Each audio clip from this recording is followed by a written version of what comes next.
Hey guys, welcome to my channel Manuveen. ఇవాళ మనం చార్మినార్ గురించి తెలుసుకుందాం. చార్మినార్ హైదరాబాద్లో ఉన్న ఒక చారిత్రక కట్టడం. ఇది 4 స్తంభాలతో కూడిన నిర్మాణం, అందుకే దీనికి చార్మినార్ అనే పేరు వచ్చింది.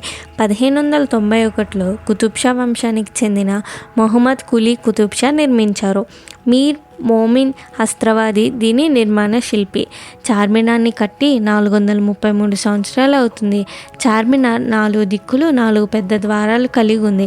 ప్రతి ద్వారం ఒక వీధిలోకి తెరుచుకుంటుంది. ప్రతి ద్వారం పైన మినార్లు ఉంటాయి. వీటిని మినార్స్ అంటారు. దీనిని ప్లేగు వ్యాధి నివారణకు గుర్తుగా కట్టించారు. దీని ఎత్తు 56 మీటర్లు. చార్మినార్ పైన అంతస్తులో ఒక మసీదు ఉంది.